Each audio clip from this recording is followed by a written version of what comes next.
Good evening students. आज हम आप लोगों की मैक्रो इकोनॉमिक्स की बुक का यूनिट 1 पढ़ेंगे।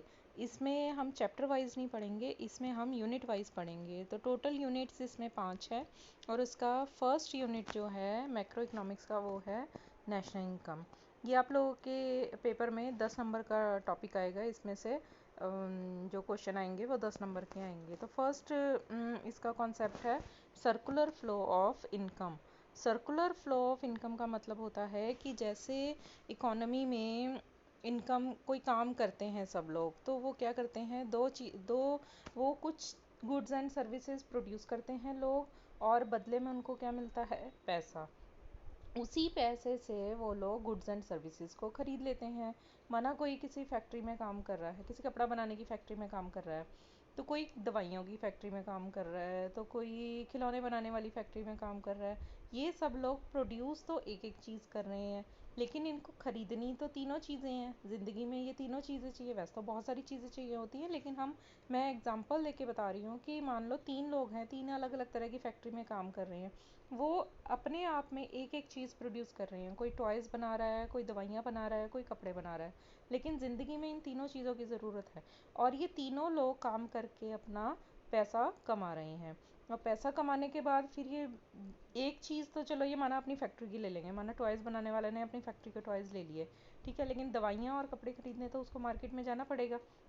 तो इस तरह से पूरी इकोनॉमी में जब सब लोग मिलकर कुछ ना कुछ, कहीं ना कहीं, किसी ना किसी इंस्टीट्यूशन में, किसी ना किसी फैक्ट्री में, किसी ना किसी खेत में, कहीं ना कहीं as a factor of production वो काम करते हैं, तो जिससे क्या होता है, उनको इनकम मिलती है, और उसको कहते हैं जनरेशन ऑफ इनकम। ठीक है, काम किया, चीज़ें बनाई, सर्विसेज प्रोड्यूस करी, तो उसके बदले में उनको क्या मिला, पैसा मिला।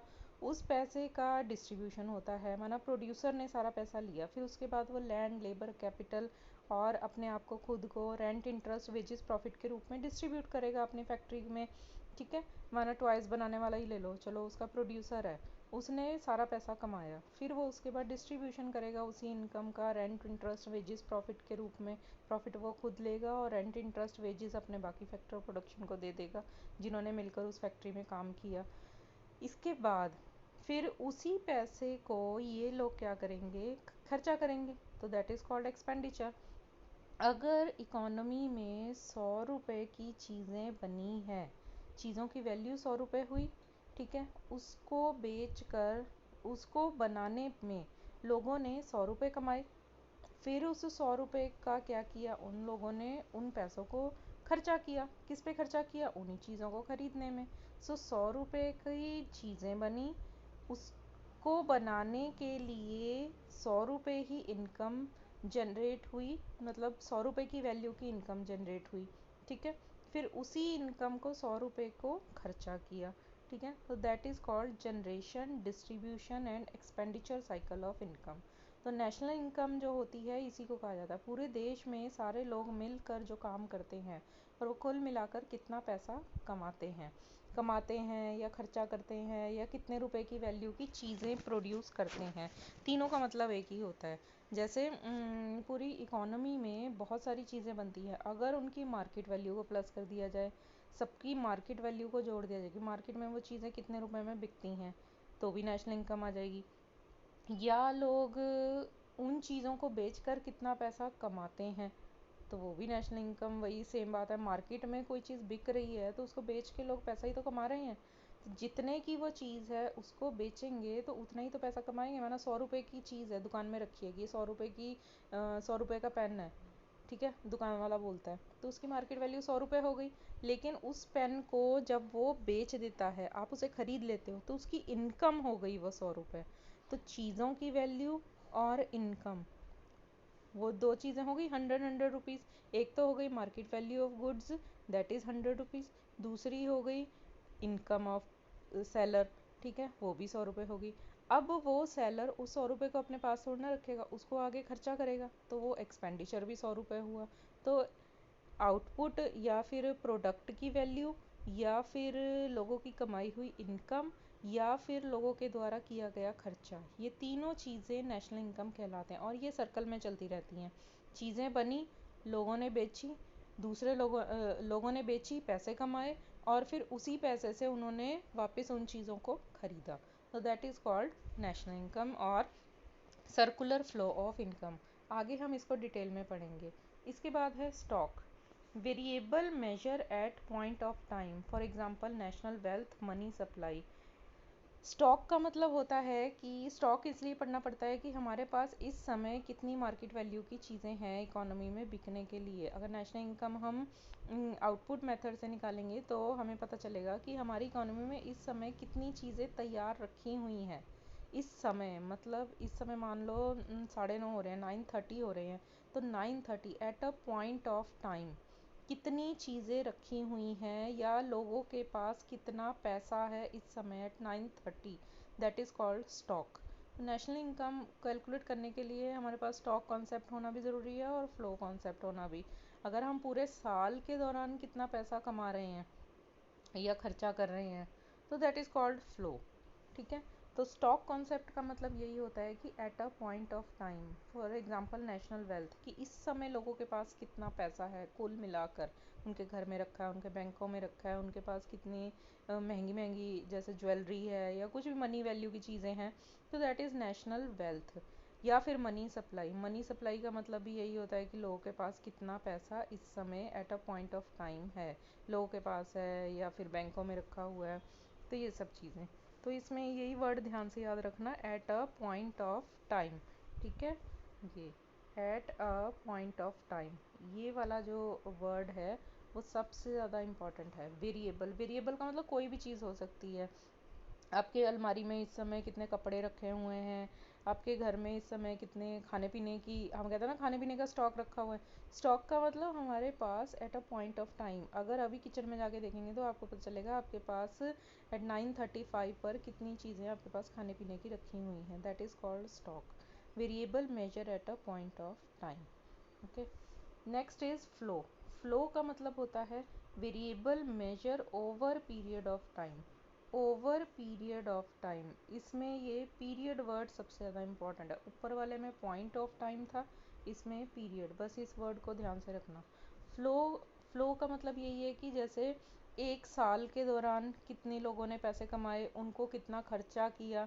ठीक है, नेशनल इनकम, नेशनल इनकम और नेशनल वेल्थ में फ़र्क है। नेशनल वेल्थ का मतलब है कि eight a point of time उनके पास कितनी, इस समय हमारे देश में कितना पैसा है, कितने मनी वैल्यू की चीज़ें हैं। मनी सप्लाई का मतलब तो करेंसी हो गया, लेकिन नेशनल वेल्थ का मतलब सारी हमारी गोल्ड, ज्वेलरी और फॉरेन करेंसी, सिक्योरिटी, सारी चीज़ें आ जाती हैं नेशनल वेल्थ में। मनी सप्लाई में करेंसी आती है, मतलब money held by the people at a point of time. ठीक है, तो फ्लो का मतलब हो गया कि एक साल के दौरान, एक महीने के दौरान, मतलब कितना पैसा आया और लोगों ने कितना पैसा खर्चा किया।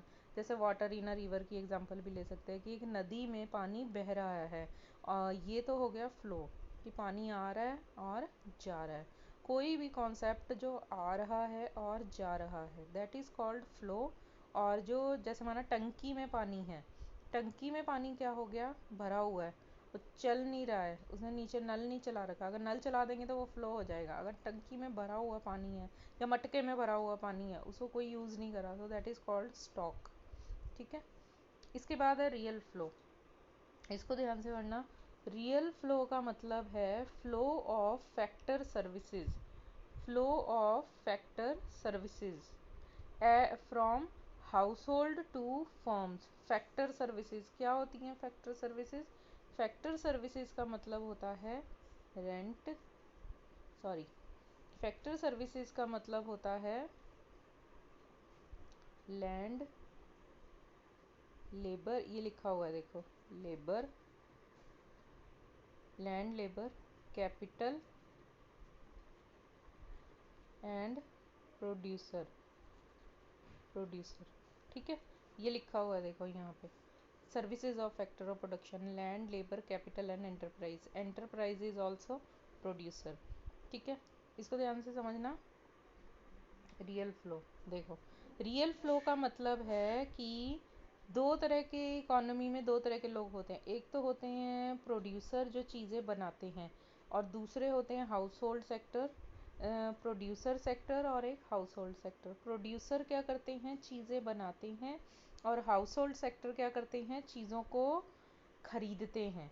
तो इसको कहते हैं चीज़ें बनाना और चीज़ें खरीदना, ठीक है। लेकिन हाउस होल्ड सेक्टर के पास पैसा कहाँ से आएगा, हम लोग हैं माना अपने घर में रहते हैं, लेकिन पैसा कहाँ से आएगा, जब हम यहाँ पे इनके यहाँ ही काम करने जाएंगे। समझ में आ गई। हाउस होल्ड सेक्टर के लोग, घर में बैठा कोई पैसा नहीं देता, जब घर में रहने वाले लोग ही काम करने जाएंगे। प्रोड्यूसर भी तो इंसान है, तो प्रोड्यूसर खुद भी काम करता है। कैसे काम करता है, वो इस लैंड लेबर कैपिटल से काम करवाता है। वो सबका रिस्क उठाता है कि अगर उसका बिजनेस चला तो नुकसान भी उसी को ही सहना पड़ेगा। लैंड को तो रेंट देना ही पड़ेगा, लेबर को वेजेस भी देनी पड़ेगी, और जो पैसा उधार लिया उसको, कैपिटल का मतलब जो पैसा उधार लिया हुआ है उसको इंटरेस्ट देना पड़ेगा। लॉस जो होगा वो प्रोड्यूसर सहेगा, ठीक है ना। तो इस तरह से जो ये सारे फैक्टर्स ऑफ प्रोडक्शन हैं कहाँ से आते हैं, हाउस होल्ड सेक्टर से ही आते हैं। ये क्या देते हैं प्रोड्यूसर को, अपनी सर्विसेज, जैसे ज़मीन दे दी, लेबर दे दी, कैपिटल दे दी, एंटरप्राइज दे दिया। माना चलो प्रोड्यूसर के पास लैंड है, बाकी चीज़ें तो उसको लेनी पड़ेंगी, बाहर से ही काम करवाना पड़ेगा अगर उसको फैक्ट्री खोलनी है तो। और फिर प्रोड्यूसर क्या देगा, इनको गुड्स एंड सर्विसेज बनाकर देगा। समझ में आ गई। हाउस होल्ड सेक्टर इन्हीं के यहाँ काम करने आएगा, प्रोड्यूसिंग सेक्टर के यहाँ, और प्रोड्यूसिंग सेक्टर इन्हीं हाउस होल्ड सेक्टर की मदद से गुड्स एंड सर्विसेज बनाएगा, और बनाकर फिर वो मार्केट में बेचेगा, तो यही हाउस होल्ड सेक्टर इन चीज़ों को खरीदेंगे। तो इसका मतलब हो गया चीज़ों के बदले में चीज़ें। एक्चुअल में इकोनॉमी में हमें पैसा नहीं चाहिए होता, हमें क्या चाहिए होती हैं, चीज़ें चाहिए होती हैं। लेकिन चीज़ें बनेंगी कैसे, इंसानों की मदद से ही, ठीक है ना। तो जब लोग उनको बनाएंगे तभी तो चीज़ें बनेंगी, अपने आप तो बनती नहीं है। तो लोगों की मदद से ही चीज़ें बनेंगी, और बनेंगी किसके लिए, वो लोगों के लिए। तो लोग ही उन चीज़ों को बनाएंगे, प्रोड्यूसर उनको कोऑर्डिनेट करेगा, और फिर उन्हीं चीज़ों को जब मार्केट में बेचेगा तो लोग उनको खरीदेंगे। तो इसमें गुड्स फैक्टर सर्विसेज देते हैं, और बदले में उनको क्या मिलती हैं, goods and services. Factor services में land labour capital and enterprise होता है, और गुड्स एंड सर्विसेज में जो मार्केट से चीज़ें खरीदते हैं वो सर्विसेज, जैसे बैंकिंग सर्विसेज है, शिपिंग सर्विसेज है, इंश्योरेंस सर्विसेज है, कंसल्टेंसी सर्विसेज है, कोई भी सर्विसेज हो सकती है।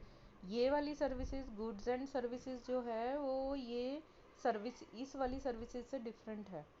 सर्विसेज ऑफ फैक्टर जो है, जो लैंड लेबर कैपिटल है, इनके काम को मतलब उनकी सेवा कहा जाता है, कि वो काम करने आते हैं प्रोड्यूसर के पास, और बदले में क्या बना के देते हैं, गुड्स एंड सर्विसेज। तो मुझे लग रहा है ये रियल फ्लो आप लोगों को अच्छी तरह समझ आ गया होगा। इसमें ये टेबल सबसे, ये डायग्राम बनाना सबसे ज़्यादा इम्पॉर्टेंट है, बाकी तो ऊपर वाली डेफिनेशन लिख देना।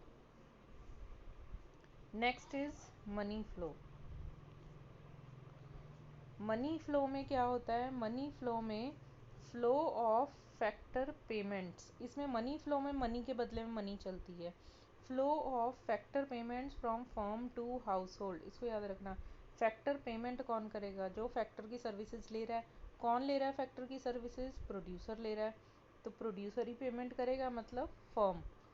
Firm to household, firm किसको पे करेगी, हाउस होल्ड्स को, जो उसके फर्म के यहाँ पे काम करने आ रहे हैं, फॉर फैक्टर सर्विसेज। समझ में आ गई। And flow of consumption expenditure, दूसरी चीज़ होती है खर्चा, जो हाउस होल्ड करेगा। हाउस होल्ड कुछ चीज़ें ऐसी थोड़ी ना कि हाँ मैंने टॉय की फैक्ट्री में काम करा तो मैं टॉय ले जाऊँगा, मैंने मेडिसिन की फैक्ट्री में काम करा तो मैं मेडिसिन ले जाऊँगा। खरीदना वो भी पड़ेगा पैसे देके, तो कंजम्पशन एक्सपेंडिचर कहते हैं उसको। From household to firms for goods and services. समझ में आ गई। पैसा फैक्टर पेमेंट के रूप में, फैक्टर पेमेंट क्या होंगी, rent, interest, wages, profit. Rent, interest, wages, profit, ये चार फैक्टर पेमेंट्स होती हैं। किसको मिलेंगी, जिन्होंने काम किया है। किसने काम किया है, हाउस होल्ड सेक्टर में। हाउस होल्ड ने किसके यहाँ पे काम किया है, फर्म्स के पास। तो फर्म पे करेगी किसको, हाउस होल्ड को, क्या, फैक्टर पेमेंट। फिर उसी पैसे को जो हाउस होल्ड ने कमाया कहाँ पे खर्चा करेंगे, उसी फर्म की चीज़ों को, उन्हीं फर्म की, सॉरी अपनी फैक्ट्री की चीज़ों, सारे देश के बारे में बात हो रही है, दैट इज़ मैक्रो इकोनॉमिक्स, ठीक है ना। तो पूरी इकोनॉमी में एक फैक्ट्री का सामान थोड़ी ना बिकेगा, सारी दुनिया, सारी इकोनॉमी की चीज़ें बिकेंगी तो सारी इकोनॉमी की चीज़ों को खरीदेगा कौन? हाउस होल्ड के लोग। उनके पास पैसा कहाँ से आया? जब वो काम करने गए थे, ठीक है ना। तो मनी के बदले में मनी, उनको इनकम मिली फर्म से काम करने के बदले में, फिर उसी पैसे को उन्होंने उन्हीं फर्मों की चीज़ों को खरीदने में खर्चा कर दिया, ठीक है। तो मनी के बदले में मनी।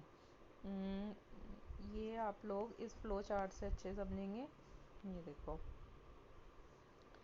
जैसे ये फैक्टर मार्केट है, फैक्टर मार्केट ये प्रोडक्ट मार्केट है, ठीक है। वही है, ये फर्म्स है, ये फर्म है, ये फर्म है,